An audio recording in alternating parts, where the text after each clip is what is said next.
Bismillahirrahmanirrahim. Assalamualaikum warahmatullahi wabarakatuh. Sampurasun murang kali ibu kelas 7 SMP IT Anima.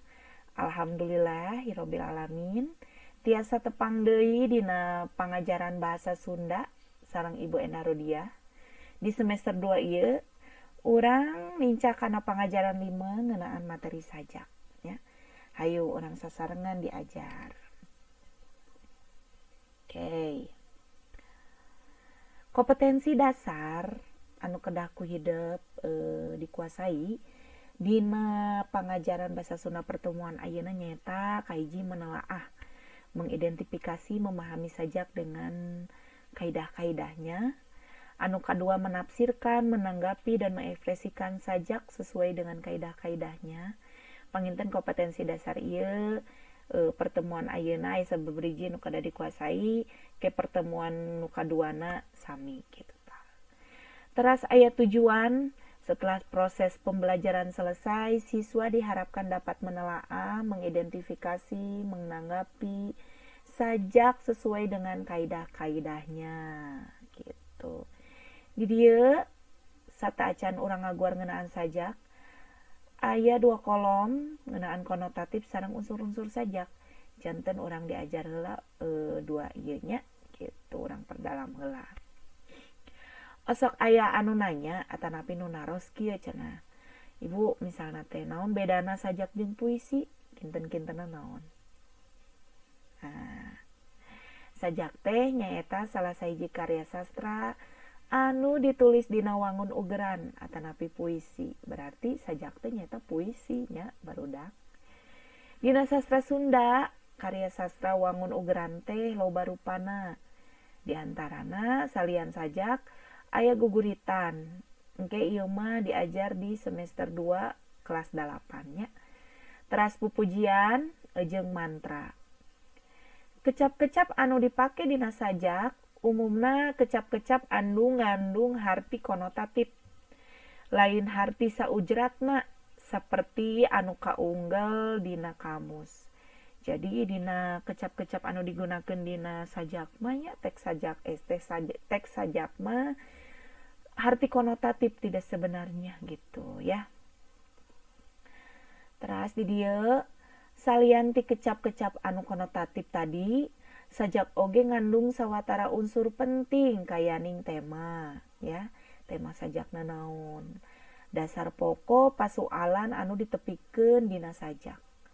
Gambaran kaayaan, imaji, gambaran nu karasa, kadenge atawa katenjo katinggalinya najan ukur dina wang-wangan. Wang-wangan di dieu teh diwang-wang atau bisa dibayangkeun.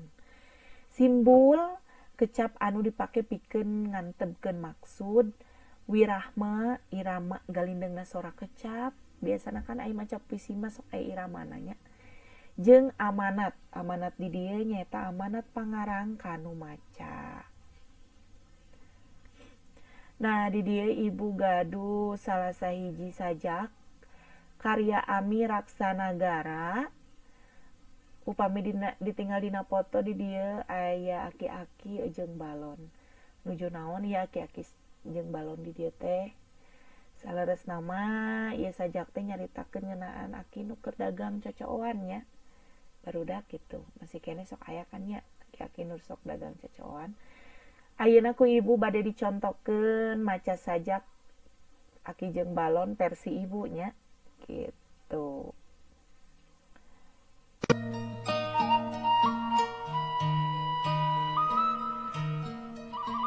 Aki jeung balon karya Ami Raksanagara.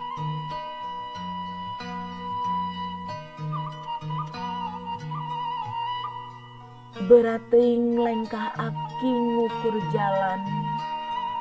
Kota Bandung geus biasa ku aki mah dilengkahan.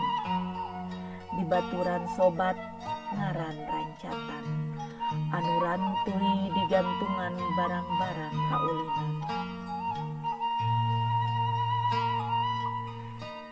Kakapalan, kukudaan, tarompet teu tinggalin. geus biasa unggal poe ka unggal budak nawarkeun.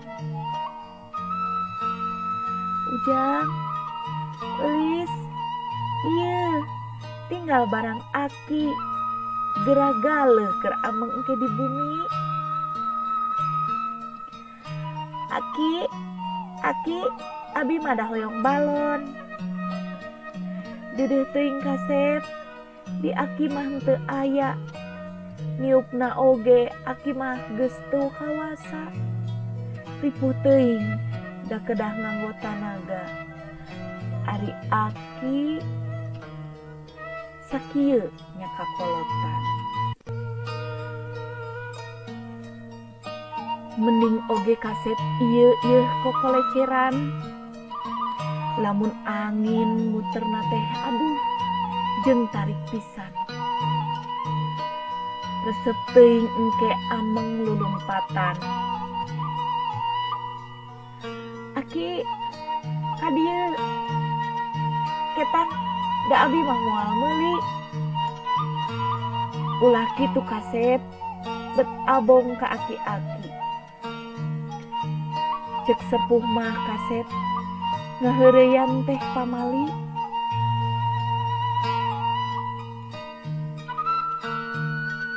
Hiji dua lengkana teuing ku berat. Aya hate miluluang paur umurna berpegat.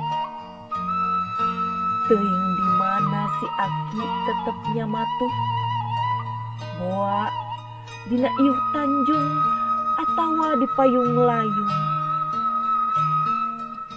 Ngan nu nyata kulitna asa ku poe.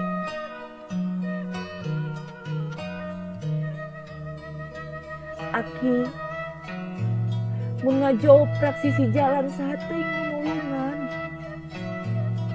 Aki mun ngajoprak di jembatan di mana nya pamatuhan. Aki mun umur pegat di jalan saha anu ngarawatan. Aki rek mana lamun panon poe sare. Kitu panginten barudaknya contoh dina sajak anu tadi ku ibu dibacakeun. Saleresna sajak Aki jeung balon ieu tos familiarnya gitu. Pasti hidup oge langkung sae deui upami ku ibu dipiwarang maca sajaknya gitu. Kusabab naon dina maca sajak mah tiap orangna benten-benten gitu ya.